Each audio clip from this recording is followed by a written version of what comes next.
The jury has returned its special verdict. The court would note that pursuant to Idaho Code 18-4004, which is the punishment for murder statute in Idaho, that crime in murder of the first degree can be punished by death. And under Idaho Code 19-2515, subsection 7A, that states that if the jury finds that a statutory aggravating circumstance exists and no mitigating circumstances exist, which would make the imposition of the death penalty unjust, the defendant will be sentenced to death by the court. The court's reviewed the findings of the jurors in the special verdict form. They've taken their time through these deliberations to return that verdict.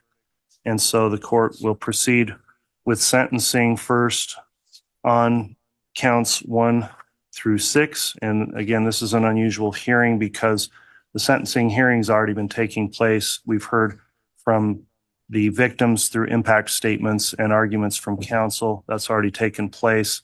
In addition, a pre-sentence investigation report is not to be ordered in these hearings, so the court does not reference that.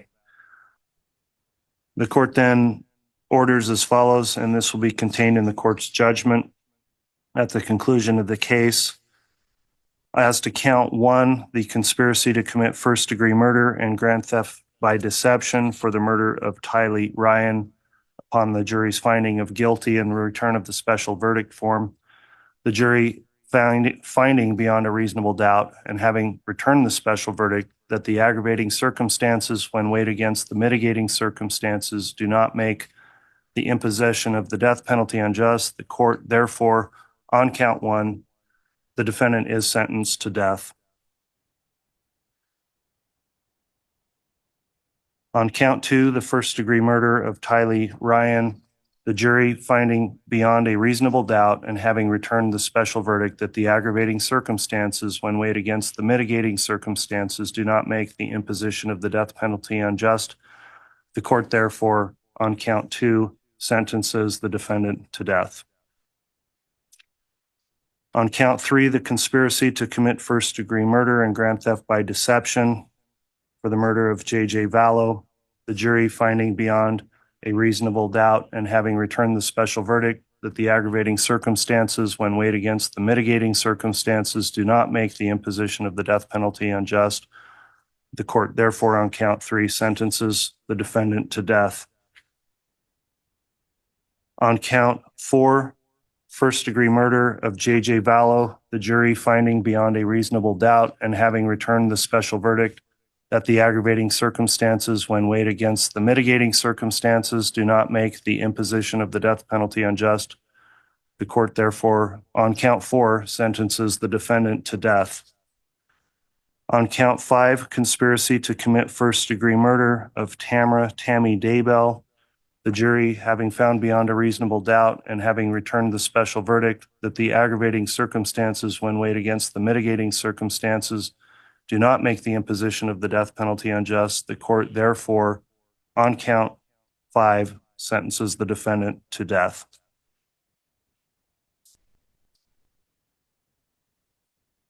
On count 6, the first-degree murder charge, the murder of Tammy Daybell, the jury, having found beyond a reasonable doubt and returned the special verdict that the aggravating circumstances when weighed against the mitigating circumstances do not make the imposition of the death penalty unjust, the court, therefore, on count 6, sentences the defendant to death. What's the difference between a service animal and an emotional support pet? Well, a service animal has... The court's next going to take up counts 7 and 9 on the insurance fraud counts. Before I do that, from the state, are there any questions regarding the court's judgment as it relates to counts 1 through 6? No, Your Honor. Thank you. Questions from the defense? No, Your Honor. Thank you. All right. Moving on to insurance fraud, then the court will note that I am required to go through a sentencing proceeding on this. These are separate counts that have not been determined in the special verdict form by the jurors.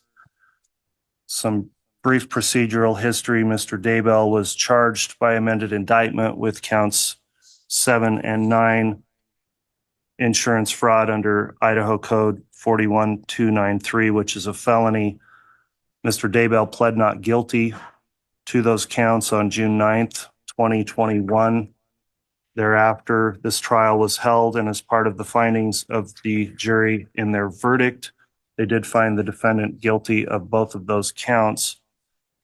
The court has considered, in lieu of a pre-sentence investigation report, the information that I've heard throughout this trial. I also heard information regarding these charges in the previous trial held last year against co-defendant Lori Vallow. I've also heard information received during the special sentencing proceeding relating to those counts as well, and have considered that information in lieu of a pre-sentence investigation report. And I'll also note the defendant waived the pre-sentence investigation report and is permitted to do that, and the court can allow that under Criminal Rule 32A. At this time then, before I move forward with the sentencing on counts 7 and 9, I will inquire of the state. Is the state wishing to make any sentencing recommendation as it relates to count 7 or 9? And Your Honor, just for clarification, were the insurance frauds count 8 and 9? As listed in the amended indictment, they are listed as count 7 and count 9. Okay. Thank you. Co-counsel just clarified for me on that. Your Honor, the state is prepared to make a statement. First, I would indicate for the record that in relation to the sentencing hearing, the sentencing portion handled yesterday, the state did make our best attempts to reach out to all statutory victims to allow them the opportunity to be heard by the court. And those that the court heard from yesterday were the ones that had wished to make impact statements. While not directly related to the insurance fraud, I did just want to make a clear record of that. In relation to the insurance fraud charges, in light of the sentence that has been imposed by this court and by the recommendation of the jury in relation to the other charges, the state would indicate we think that the victim statements covered everything the state could say. While the insurance charges again are attenuated to it, we've lost 3 individuals that the state can do nothing to bring them back. And so the best we can do is move forward in seeking justice on their behalves. In relation to the insurance counts themselves, given the sentences, we would recommend this court impose jail time and have that, or prison time, impose a sentence and run it concurrent with the imposition of the other sentence by this court. I believe they carry up to 15 years in prison. We'd recommend they run concurrent with each other and with the imposition of death in this case. We would also recommend restitution in the amount of $130,000 to LifeMap and $300,000 to Primerica. As part of that, we would also recommend a waiver of any fines or court costs in this matter in order to allow restitution to be paid if any money is available to go towards that. All right, thank you for the state's sentencing recommendations. Mr. Pryor, does the defense wish to make sentencing recommendations as to, I'll do them collectively, counts 7 and 9, the insurance fraud counts? No, Judge, there's nothing further. Thank you, Your Honor. All right. Is there any objection to the requested restitution amounts of $130,000 and $300,000? Judge, we may need to set that out at this point, but I'll let the court know if that changes. All right. I'll permit 30 days for the scheduling of a contested hearing on restitution. If that becomes an issue, we could conduct that hearing most likely remotely on a Zoom hearing if it becomes an issue. At this time, I will ask, because I need to on these counts, before I impose any sentence, Mr. Daybell, you do have the right of allocution, which permits you to make a statement on your own behalf in any mitigation of these offenses. Is there any statement you would like to make before I proceed with sentencing on those counts? No. Very well. The court then, having considered the information previously referenced, finds that pursuant to Idaho Code 41293, which under subsection 4 indicates a penalty of up to 15 years of prison. On each of those 2 counts, the court is going to impose a prison sentence of 15 years. So a 15-year sentence will be imposed on count 7 the court will take under advisement the issue of restitution requested by the state. The court will not impose any fines. The court also will impose a 15-year prison sentence on count 9. Also pursuant to the same statute, take under advisement the issue of restitution. The court will note in imposing these prison sentences that I have reviewed Idaho Code 192521, which requires me to go through certain criteria about the imposition of a prison sentence versus a possibility of parole or a lesser sentence. And I would note that the rationale for the prison sentences is that these are intertwined with the murder charges for which the death penalty has been imposed on those counts. And when the court looks at the sentencing factors under 1925-21, I would note in mitigation that Mr. Daybell has been incarcerated an extensively long time in local jail and has a previous law-abiding history, and I have considered that. I've also considered that he's always conducted himself respectfully, from what I've heard from all of the jailers that have ever interacted with him over the years that he's been incarcerated for these charges. However, the court finds under Idaho Code 2521 also that any lesser sentence would depreciate the seriousness of these offenses because this life insurance was obtained based on the murders of individuals and procuring life insurance payouts unlawfully. And because of that, it's the most serious offense, that circumstance that could lead to that. In addition, imprisonment will provide an appropriate punishment and deterrent for the defendant and others, and will also be a deterrent for the community as well. So the court having then concluded with the sentencing on that, I will not order any fines because the defendant's previously been deemed indigent and has received the death penalty on these murder counts, and find it would be futile to have an order of fines in the case. So with those remarks, then the court typically would address the defendant further, but in the special sentencing proceeding, the victim impact statements and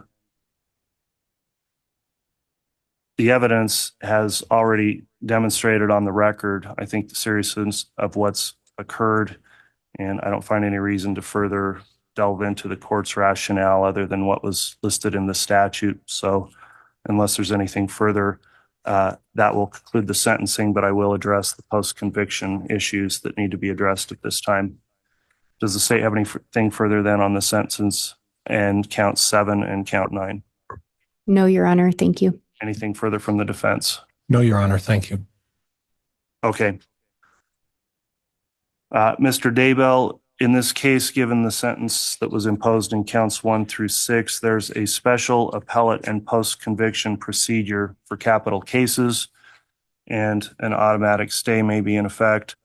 There's a statute that's Idaho Code 192719 that sets out certain deadlines. I am providing you and counsel with a courtesy copy of that statute, but I will note a few of the deadlines that are listed in there. Under subsection 1, when the punishment of death is imposed, the time for filing an appeal shall begin to run when the death warrant is filed. Number 2, the death warrant shall not be filed until 42 days after the judgment imposing the death sentence has been filed. Number 3, within 42 days of the filing of the judgment imposing the punishment of death, the defendant must file any legal or factual challenges to the sentence of conviction.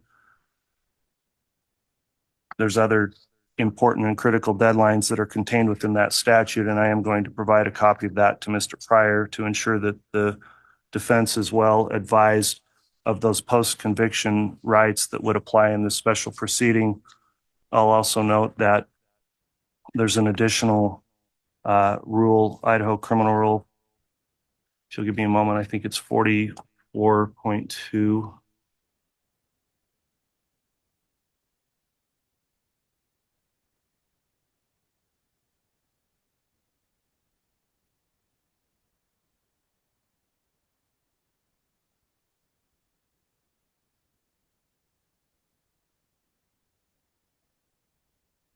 applicable in your case, and a copy of the rule itself is going to be provided to you in counsel to ensure that you're well aware of any post-conviction rights you may have.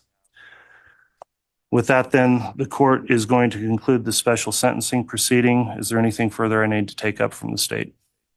No, Your Honor. Thank you. Anything further from the defense? No, Your Honor. Thank you. Okay, thank you, everyone, for your abiding by the court's courtroom conduct order. We'll be in recess.